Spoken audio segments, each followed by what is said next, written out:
नमस्कार, स्वागत है आपका न्यूज़ बिहार और भारत लाइव के इस यूट्यूब चैनल पे। मेरा नाम है नमन मिश्रा और मेरे साथ मेरे सहयोगी हैं आर्यन आनंद। आज जिस चर्चा के लिए आप इस वीडियो में आए हैं वो ये है कि बाहुबली, बिहार के दो बड़े बाहुबली और उनकी पत्नियां भी अब बाहुबली कही जाएंगी और वो दोनों एक दूसरे के खिलाफ चुनाव लड़ने जा रही हैं। बड़ा ही इंटरेस्टिंग मैच होने जा रहा है, क्योंकि जहां एक तरफ दरभंगा, बेगूसराय और बक्सर जैसे प्रतिष्ठित सीट हैं जहां पर सभी पार्टियां जो कंटेस्ट कर रही हैं उनकी प्रतिष्ठा दांव पर लगी हुई है, वहीं इस सीट पर दो बाहुबलियों को और दो बाहुबलियों के पार्टियों का पूरा दांव लगा हुआ है प्रतिष्ठा का। अब ऐसे में घर की महिला अगर चुनाव लड़ रही है, घर की बहू चुनाव लड़ रही है, तो वो अगर हार जाती है तो नाक तो कटेगी ना। हालांकि हार जीत लगा रहता है, चुनावी पैतरा है, बहुत सारे हथकंडे आजमाए जाते हैं। कभी पति जानकर पीछे बैठ जाते हैं, कभी हालात ऐसे हो जाता है कि बाहुबलियों को जो दुनिया को अपनी उंगली पर नचाते हैं उनको उनकी पत्नियां नचाती हैं, परिस्थितिजनक हो या फिर राजनीतिक हथकंडों के तहत।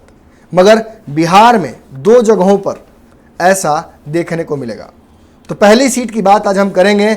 आज़ाद भारत में पहली बार सिवान में दो महिलाएं एक दूसरे के खिलाफ लोकसभा चुनाव लड़ेंगी, जहां एक तरफ हिना साहब होंगी और वहीं दूसरी ओर कविता सिंह होंगी। हिना साहब के बारे में आपको पता ही होगा, मगर फिर भी हम थोड़ा बहुत बता देते हैं। शहाबुद्दीन की पत्नी है, 3 बार, तीसरी बार होगा ये चुनाव वहां से लड़ेंगी। 2 बार वहां से हार चुकी हैं, एक बार इस बार उम्मीद कर रही हैं कि महागठबंधन में जो सीटों का समीकरण बना है, जातिगत जो पूरा ढांचा बना है महागठबंधन का, उसके तहत शायद इस बार वो निकाल लें सीट को। देखिए, सीट काटने की भी बात चल रही थी, लगातार ये कयास लगाया जा रहा था कि इस बार हिना साहब को वहां से चुनाव नहीं लड़ाया जाएगा क्योंकि 2 बार हार चुके हैं। मगर शहाबुद्दीन का इतना बड़ा कद है और शहाबुद्दीन से नाफरमानी करने का मुझे लगता है कि जरूरत तेजस्वी यादव और आरजेडी के बड़े नेताओं में भी नहीं है। हालांकि शहाबुद्दीन जेल में है, कई दिनों से सजा याफ्ता है, मगर उनकी धौंस सिवान में है, इस बात से कोई इनकार नहीं कर सकते। और इस बात से भी आप इनकार नहीं कर सकते हैं कि उस जगह से एनडीए ने अपने सिटिंग एमपी का टिकट काट दिया है। ऐसा क्यों हुआ है आर्यन? देखिए, कहीं ना कहीं समीकरण को लेकर काटा गया है। ओम प्रकाश यादव अब दोबारा सांसद कम से कम यहां से नहीं बनेंगे, बन पाएंगे। हालांकि ये चुनाव छठे चरण में है, अभी नामांकन के बहुत समय है। मगर न्यूज बिहार से बात करने के दौरान, मुझसे बात करने के दौरान उनके बेटे ने साफ तौर पर कह दिया था कि पिताजी चुनाव नहीं लड़ेंगे, निर्दलीय चुनाव कम से कम नहीं लड़ेंगे। हालांकि इतना ही नहीं है, ओम प्रकाश यादव इस जगह से निर्दलीय चुनाव जीते हैं और हिना साहब के खिलाफ ही जीते हैं। आपको बताते चलें कि थोड़ा सा हिंट लेना, सहारा लेना पड़ेगा मुझे क्योंकि आंकड़े याद नहीं रहते हैं। 2004 में जब शहाबुद्दीन जेल से चुनाव लड़े थे तो वो वहां से जीत गए थे और उन्होंने ओम प्रकाश को हराया था। और उस दौरान वो जेडीयू के टिकट पर चुनाव लड़े थे ओम प्रकाश। मगर उसके बाद 2009 में जब शहाबुद्दीन जेल में थे और चुनाव नहीं लड़ सकते थे तो वहां से हिना साहब पहली बार चुनाव लड़ी थी और इनके खिलाफ निर्दलीय लड़े थे ओम प्रकाश यादव, और ओम प्रकाश ने इन्हें बुरी तरह हरा दिया था, अच्छे खासे मतों से हराया था, जिसकी वजह से ओम प्रकाश वहां सांसद बने और शहाबुद्दीन का जो काल था उसका अंत हुआ सिवान में। हालांकि इतनी आसानी से भी अंत नहीं हुआ। कहा जाता है कि 1999 से 2009 के बीच लगभग 15 जदयू कार्यकर्ताओं का हत्या सिवान में हुआ। इनमें से ज्यादातर कार्यकर्ता, कम से कम 10 कार्यकर्ताओं का चुनाव के दौरान हत्या हुई है। तो ऐसे में सिवान में शहाबुद्दीन का खौफ भी है, शहाबुद्दीन की लोकप्रियता भी है, और इस लोकप्रियता को चुनौती जिस व्यक्ति ने दी थी उसका तो पता ही कट गया। जी बिल्कुल। ये किस तरह की स्ट्रैटेजी है, क्या सोचकर जदयू ने टिकट काटा है इनका, माफ कीजिएगा, बीजेपी ने टिकट काटा है और इसको जदयू के पाले में दे दिया है। हालांकि इसके पीछे भी बहुत बड़ा कारण है, मगर पहले हम आपको बता दें कि जदयू एक बार चुनाव लड़ चुकी है। 1999 में जब शहाबुद्दीन चुनाव लड़े थे और जीते थे, इस दौरान मात्र 2 लाख वोट से चुनाव हारे थे ओम प्रकाश यादव। और सबसे बड़ी बात, उस दौरान ये निर्दलीय थे और जदयू को मात्र 17% वोट मिला था, माने 33% ज्यादा वोट उठाकर लाए थे ओम प्रकाश निर्दलीय में, और बाकी तो जीत गए थे शहाबुद्दीन, और 17% मात्र वोट लेकर आए थे जदयू के प्रत्याशी। तो सोच लिया, जदयू का यहाँ कोई वोट बैंक भी नहीं है, निर्दलीय प्रत्याशी ओम प्रकाश यादव ने ज्यादा वोट ला दिया था। इस तरह से ओम प्रकाश यादव चुप इसलिए भी हैं क्योंकि ओम प्रकाश यादव को पता है कि यह सीट हाथ से निकल सकती है, क्योंकि बहुत बड़े शहाबुद्दीन को हटाकर हराकर जो व्यक्ति चुनाव जीत कर आता है उस व्यक्ति में कुछ तो काबिलियत होगी। जी बिल्कुल। 4 बार वहां से चुनाव वो लड़े हैं, 2 बार वहां से चुनाव वो जीते हैं। एक बार निर्दलीय चुनाव जीते रह गए थे, एक बार निर्दलीय चुनाव जीत कर उन्होंने फिर भाजपा का झंडा ढोया। ऐसे में कहीं ना कहीं भाजपा से एक बहुत बड़ी स्ट्रैटेजिक मिस्टेक हो गई। पर हमारे इस वीडियो बनाने का मकसद ये नहीं है, ये एक नेसेसरी इन्फॉर्मेशन था जो आपको हमने बता दिया। इस जगह से कविता सिंह चुनाव लड़ रही हैं।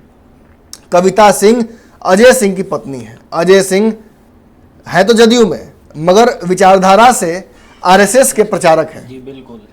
कहा जाता है कि हिंदू संगठनों से उनका लगाव रहा है, जुड़े रहे हैं। एक हत्या का आरोप इनके ऊपर लग गया था 2011 में, जिस दौरान इनकी माता जी का मृत्यु हो गया। इनकी माँ जिनका नाम मुझे याद नहीं है, मगर ये चुनाव लड़ी थी 2011 में, इनकी मृत्यु हो गई थी। और माफ़ कीजिएगा, ये दरौंदा की विधायिका थी, वहाँ से जीत कर आई थी और ये वहाँ से जीती हुई विधायक थी। उस दौरान ही इनकी मृत्यु हुई, जिसके बाद ये सीट खाली हो गई थी और कहा जा रहा था कि यहाँ से अजय चुनाव लड़ेंगे, मगर वो जेल में थे, उन पर हत्या का आरोप था। तो ऐसे में उन्होंने पितृपक्ष के दौरान ही शादी कर ली। याद कीजिए, इसी समय ये चर्चा में आए थे। जदयू के विधायक बना दिया अपनी पत्नी को, इन्होंने चुनाव लड़ा दिया और दरौंदा से वो जीत कर आ गई। कहा जा रहा है कि इतना ही पेच नहीं है, इसमें और भी पेच है। जब जीत कर ये आई हैं तो अब इनको सांसद भी बनने का मन है। और देख लीजिए कि पितृपक्ष में शादी हुई, पितृपक्ष में चुनाव जीती और खरमास में इनको फिर से टिकट दिया है जदयू ने चुनाव लड़ने के लिए। तो भगवान जाने, अलग अलग तरह के स्कीम्स होते हैं। पॉलिटिकल लोगों के दिमाग में कुछ चलता रहता है, पॉलिटिकल पार्टियां कुछ और सोचती हैं। हम बहुत छोटे व्यक्ति हैं, पॉलिटिकल पार्टियां बहुत बड़ी बड़ी हैं, उनमें बहुत बड़ा थिंक टैंक होता है। बहुत सारे लोग बैठ कर एक साथ सोचते होंगे, तो हो सकता है कि ज़्यादा जोगी मठ नहीं उजाड़ेंगे, कुछ अच्छा कर देंगे। एक और मठ का निर्माण हो सकता है, जो कि हो सकता है सिवान में इसमें निर्माण हो जाए। तो ये है वहाँ का समीकरण। हमारे सामने एक बार फिर से बता दें, एक तरफ जहाँ हैबिबेट शहाबुद्दीन की पत्नी हिना साहब है, वहीं दूसरी ओर कविता सिंह है जो कि अजय सिंह की पत्नी है। और वहाँ के दरौंदा के 2011 में जिनकी मृत्यु हो गई, उस विधायिका की ये पतोह है। तो भैया लड़ाई कैसी होगी? लड़ाई बहुत कड़ा होगा, क्योंकि शहाबुद्दीन 2007 यानी 11 साल से जेल में है जी। और जिस तरीके से माहौल बदल रहा है, ऐसे में तलवार लटकी हुई है हर बाहुबलित शख्सियत पर जी। लगातार नो एंट्री कह रहे हैं हर कोई। आज से जब 90 के दशक में जब चुनाव होता था तो बाहुबलियों का बहुत अहम भूमिका होता था उस चुनाव में। हम सुनते आए हैं कि 90 के दशक में बूथ लूट लिए जाते थे और शहाबुद्दीन पहले बाहुबली नेता थे जो एमएलए बने, और शहाबुद्दीन पहले बाहुबली नेता बने जो सांसद में गए। ऐसे में बाहुबली जो चुनाव लड़वा कर जिताने में मदद करते थे नेताओं की, जब उन्होंने अपनी नेतागिरी शुरू की तब एक छत्र राज कहीं ना कहीं होता था हर विधानसभा और लोकसभा क्षेत्र में। अब जब दुनिया आगे बढ़ गई है, चीज इंसान जल्दी पकड़ने लगे हैं, डिजिटलाइजेशन की बात हो रही है, हर तरफ सूचना है जी, हर तरफ सूचना इंटरनेट पर अवेलेबल है। लोग देख सकते हैं कि हमारे सांसद के ऊपर कितना हत्या का आरोप है, कितने आरोप है, कितनी प्रॉपर्टी है।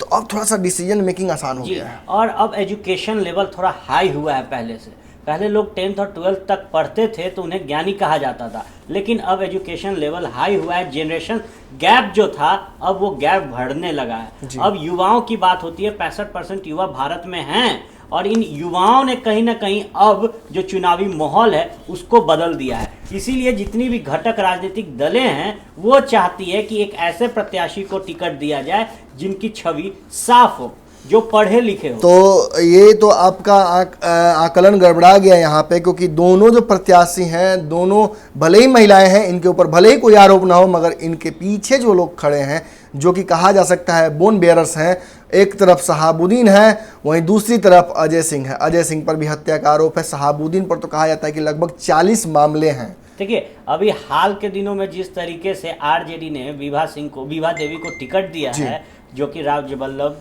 जी, इस बारे में भी हम चर्चा करेंगे अगले वीडियो में। यहाँ भी एक जबरदस्त लड़ाई होने वाली है, मगर फिलहाल तो सही बात बोल रहे हैं, राजवल्लभ की पत्नी को भी दिया गया है आरजेडी से टिकट। कहा गया था कि आरोपी हैं, सजा याफ्ता हैं राजवल्लभ यादव, उनकी पत्नी नहीं, पत्नी को क्या लेना देना। देखिए, तेजस्वी यादव कहीं ना कहीं मिस्टेक कर गए। जो बातें बोलते हैं कई बार उन बातों पर फंस जाते हैं। जैसे कि पहली बात उन्होंने कही थी जब महागठबंधन का पेज फंस गया था, दिल्ली में बैठे हुए थे, तो उन्होंने लिया कि कांग्रेस, हालांकि लिखा नहीं था उन्होंने कांग्रेस, मगर उन्होंने लिख दिया था कि कुछ कुर्बानियां देकर अगर महागठबंधन बन जाए तो बना लेना चाहिए, और कुछ छोड़कर कुछ बड़ा मिल जाए तो उसके चक्कर में रहना चाहिए। कांग्रेस को नसीहत दी थी, मगर अगले ही दिन जब सीट छोड़ने की बात आई तो खुद अपनी सीटें नहीं छोड़ पा रहे थे कांग्रेस के लिए। उल्टा कांग्रेस की कई सीटों को उन्होंने खा लिया कहा जाए तो। अब बात करते हैं दूसरी बात जब खुद उन्होंने कहा कि no bad element allowed. Anant Singh आए थे, अनंत सिंह कांग्रेस के चुनाव लड़ना चाहते थे, इसलिए हो सकता है कि उनको लगता हो कि कांग्रेस की एक सीट देनी पड़ जाएगी मुंगेर की, तो उन्होंने ये कह दिया कि बैड एलिमेंट हमारी पार्टी में नॉट अलाउड, हमारे महागठबंधन। मगर उनकी पत्नी जब चुनाव लड़ रही हैं तो उससे उनको कोई दिक्कत नहीं है। वहीं अगर राजबल्लभ की बात की तो राजबल्लभ की पत्नी लड़ रही हैं, हिना साहब लड़ रही हैं, इनसे तेजस्वी यादव को दिक्कत क्यों नहीं? देखिए, बात वही थी, जिस तरीके से राजबल्लभ की पत्नी को दिया गया था टिकट, उसके बाद आरजेडी खेमे से लगातार बयानबाजी आना शुरू हुआ था कि सजा याफ्ता जो हैं वो राजबल्लभ हैं, उनकी पत्नी नहीं है। अगर एक व्यक्ति गलती करता है तो उसके पूरे परिवार को सजा नहीं दी जाती है। और जिस तरीके का गर है शाहबुद्दीन का, जिस तरीके से शक्ति प्रदर्शन अनंत सिंह ने किया था, उसे भली भांति घटक दलों जो महागठबंधन के थे साफ आप कहना चाहते हैं यही कि तेजस्वी यादव के सामने शाहबुद्दीन का, राजबल्लभ का कद इतना बड़ा है कि वो कुछ कर नहीं सकते। अगर लालू यादव होते तो शायद कुछ कर सकते थे। हालांकि मुझे याद है 2014 में जब शाहबुद्दीन बिहार में फिर से चुनाव लड़ना चाहते थे, इस दौरान लालू यादव उनकी टिकट काटने के चक्कर में थे और उसको लेकर जमकर विरोध हुआ था आरजेडी कार्यालय के बाहर। बारिश हो रही थी और उस बारिश के दौरान सिवान से कम 1000 कार्यकर्ता आरजेडी को कार्यालय को उन्होंने पूरा घेर लिया था और लास्ट में नारे लगाने पड़े। यहाँ तक कि लालू यादव ने भी कहा था कि शाहबुद्दीन जिंदाबाद। जी बिल्कुल। तो ये वर्चस्व है, वर्चस्व की लड़ाई है। शाहबुद्दीन इंडिपेंडेंट भी बड़े नेता हैं, मगर शाहबुद्दीन के साथ सबसे बड़ी ड्रॉबैक ये हो गई कि उन्हें लालू यादव का राइट हैंड कहा जाता है। उन्होंने लालू यादव के लिए राजनीति की और सबसे बड़ी बात की कहा जा सकता है कि उनके हाथ गंदे हुए, जिनकी वजह से वो जेल में हैं। और अब परिस्थितियां ये हैं कि उनकी पत्नी तीसरी बार चुनाव लड़ने जा रही हैं, चाह कर भी तेजस्वी यादव उनका टिकट नहीं काट पाए। क्योंकि बहुत हैवी वेट है और तेजस्वी यादव भले ही बोल देते हैं मगर राजनीतिक समझ उनकी थोड़ी कम है। इस बीच में जब शाहबुद्दीन 2016 में उनको बेल मिला था जी, और जब वो जेल मतलब जब रोड शोज करते हुए अपने घर आ रहे महागठबंधन तोड़ दिया शाहबुद्दीन तो एक बड़ा काफिला शाहबुद्दीन के लिए गया था। 400 गाड़ियां बताई जा रही थी कि शाहबुद्दीन को रिसीव करने गई थी। तो जो फैन फॉलोइंग या कहे जो समर्थक थे शाहबुद्दीन के, वो देखा एक बार फिर लंबे अरसे के बाद बिहार ने, और शायद उस फैन फॉलोइंग, उस समर्थक के कारण आज मजबूरन आरजेडी को। और आपने जब बात छेड़ी तो मैं बता दूं आपको कि जब वो निकले थे बाहर तो सबसे बड़ी बात यह है कि उन्होंने बनी बनाई महागठबंधन को तोड़ दिया था। एक बयान उन्होंने दे दिया था जिस बयान के चलते महागठबंधन टूट गया कि हमारे नेता नीतीश नहीं, हमारे नेता लालू यादव है। हालांकि लालू यादव के प्रति जो समर्पण है शाहबुद्दीन का, इस पर कोई क्वेश्चन नहीं उठा सकता क्योंकि लगातार उनके झंडे को अभी भी ढो रहे हैं वहां से।